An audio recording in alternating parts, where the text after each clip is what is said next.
They killed Joshua they paralyzed and later scapegoated Kaia. And when we protested, they arrested Alyssa Phillip. And somehow we still act like everything is okay. Now we have no protest zones in Trinidad and Tobago, as if protests were ever about permission, as if you're only allowed to protest against the government if the government and their police say it's okay. The same police that believe they have the authority to decide who lives and dies. The sad part is that too many of us have accepted this. Too many of us are okay with letting the police do whatever they want. This problem did not start in January. We have spent decades normalizing police violence because it's against poor people, black people, pests. If there was no camera, most people would have accepted the police's version of events immediately. But this time the camera forced us to confront the ugly truth. People hear police state and imagine tanks in the street. It ought to reach so far.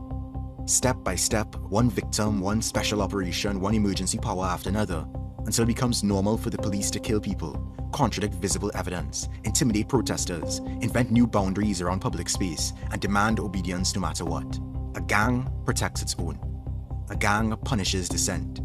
A gang uses violence to control its territory. It's not that the police are acting like a gang. Them is the baddest gang. A gang with legal branding and state endorsement. So where do we go from here? We praying at home for justice to prevail? We hoping the police will hold themselves accountable? We waiting on the next election in 2030? We have been programmed to remain passive, to be good, obedient citizens that will keep our heads down as people suffer and the body count rises.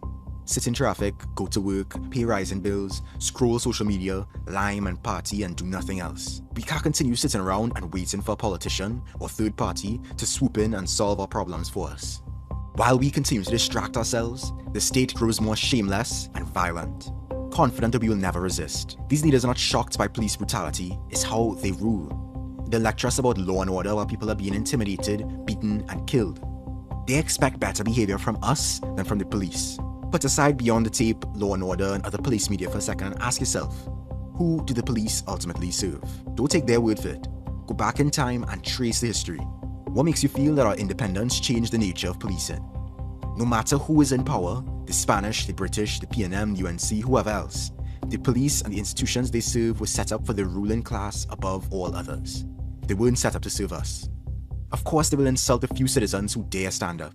They'll call us grifters and publicity farmers, because any population that starts questioning state violence becomes dangerous to their comfortable rule. People of Trinbago, how many lies? How much more blatant abuse? If the government has decided they will not tolerate even peaceful protest, when will we get more creative? What will it take for us to stand up for ourselves? Just remember that they do not outnumber us. Their power depends on us standing alone instead of standing together.